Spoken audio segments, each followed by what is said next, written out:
Assalamualaikum warahmatullahi wabarakatuh. Nama saya Rifki Maulana Sumardi dengan NIM 221134060. Nama saya Rival Bintang Firdaus dengan NIM 221134059. Kali ini kita berada di Museum Geologi Bandung. Nah, kali ini kita akan menelusuri beberapa objek-objek di sana untuk memenuhi tugas mekanika tanah. Nah, objek apa yang akan kita bahas? Mari kita lihat. Let's go.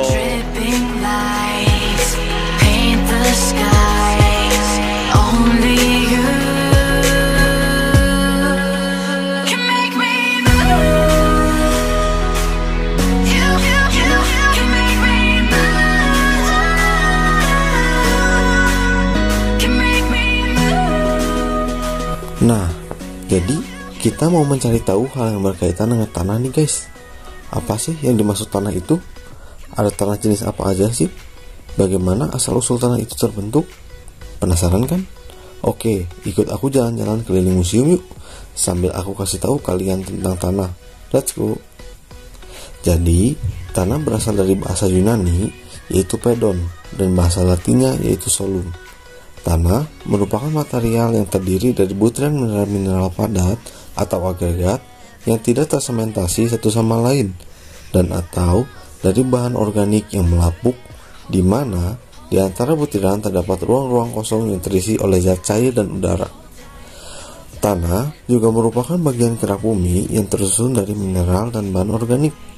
Tanah sangat vital perannya bagi semua kehidupan di bumi karena tanah mendukung kehidupan yang menyediakan unsur hara dan air sekaligus penopang akar. Struktur tanah yang berongga-rongga yang menjadi tempat yang baik bagi akar untuk bernafas dan tumbuh.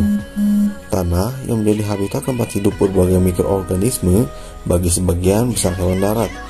Tanah juga menjadi lahan untuk hidup dan bergerak.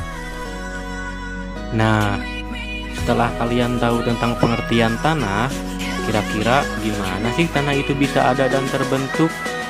Kita nemuin sesuatu di museum nih. Coba deh lihat.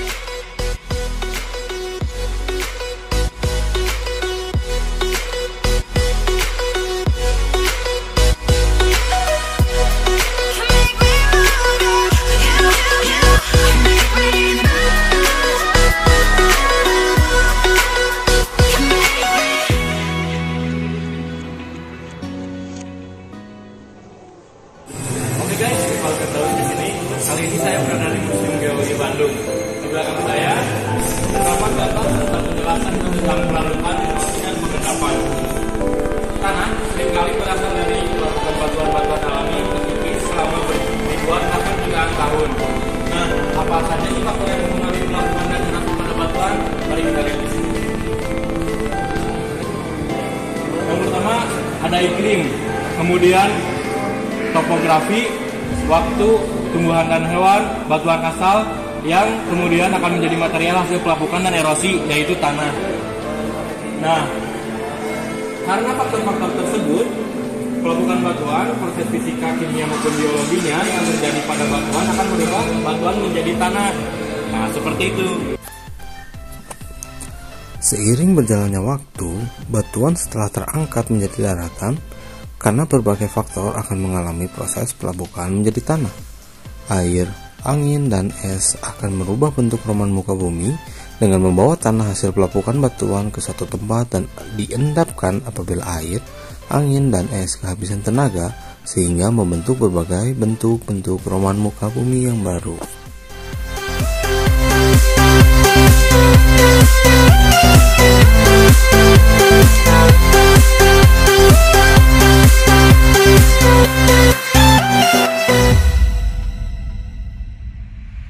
Nah, tanah juga dapat diklasifikasikan untuk menggambarkan berbagai jenis tanah yang ditemui di alam secara sistematis dan mengumpulkan tanah yang memiliki sifat fisik yang berbeda dalam kelompok dan unit.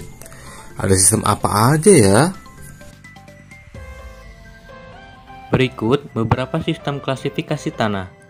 Yang pertama, ada Geologic Soil Classification System, kemudian Agronomic Soil Classification System, ada juga Textural Soil Classification System atau USDA, kemudian American Association of State Highway Transportation Official System atau AASHTO, kemudian Unified Soil Classification System USCS, ada juga American Society for Testing and Material System ASTM, dan Federal Aviation Agency System FAA.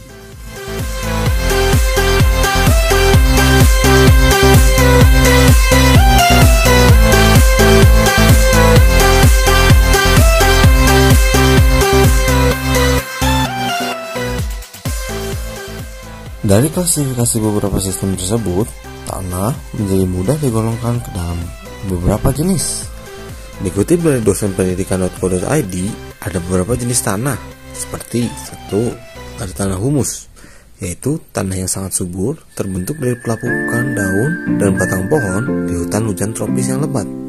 Kedua, ada tanah pasir, tanah yang bersifat kurang baik bagi pertanian, yang terbentuk dari batuan beku atau batuan sedimen yang memiliki butir kasar dan berkerikil. 3. Tanah aluvial atau tanah endapan adalah tanah yang dibentuk dari lumpur sungai yang mengendap di daratan rendah yang memiliki sifat tanah yang subur dan cocok untuk lahan pertanian. Yang keempat, ada tanah podzolit, yaitu tanah subur yang umumnya berada di pegunungan dengan curah hujan yang tinggi dan bersuhu rendah atau dingin. Yang kelima, ada tanah vulkanik atau tanah gunung berapi. Tanah vulkanis adalah tanah yang terbentuk dari lapukan materi letusan gunung berapi yang subur mengandung zat hara yang tinggi. Keenam, ada tanah laterit, merupakan tanah tidak subur yang tadinya subur dan kaya akan suhu hara, namun unsur hara tersebut hilang karena larut dibawa oleh air hujan yang tinggi. 7. Ada tanah mediteran atau tanah kapu. Tanah ini sifatnya tidak subur, terbentuk dari pelapukan batuan yang kapur. Kedelapan, ada tanah gambut atau tanah organosol. Adalah jenis tanah yang kurang subur untuk bercocok tanam yang merupakan hasil bentukan pelapukan tumbuhan rawa. 9. Tanah regosol. Tanah ini merupakan endapan abu vulkanik baru yang memiliki 10. Tanah litosol, merupakan jenis tanah berbatu-batu dengan lapisan tanah yang tidak begitu tebal. Kemudian ada tanah podzolik. Tanah ini berasal dari batuan pasir kuarsa, tersebar di daerah beriklim basah tanpa bulan kering. Curah hujan lebih 2.500 mm per tahun. Yang ke-12 ada tanah andosol. Tanah jenis ini berasal dari bahan induk abu vulkanik. Penyebaran di daerah beriklim sedang dengan curah hujan di atas 2.500 mm per tahun tanpa bulan kering. Umumnya dijumpai di daerah lereng atas kerucut vulkan pada ketinggian di atas 800 meter. Yang ke-13 ada tanah mediteran merah kuning. Tanah jenis ini berasal dari batuan kapur keras atau limestone. Penyebaran di daerah beriklim subhumid, topografi kars, dan lereng vulkan dengan ketinggian di bawah 400 meter. Terakhir, ada hidromorf kelabu.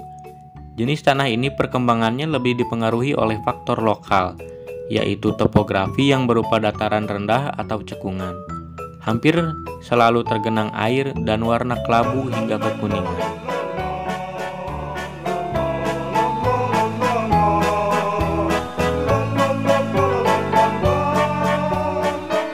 Nah, itu tadi materi yang telah kita sampaikan. Semoga bermanfaat untuk kalian semua.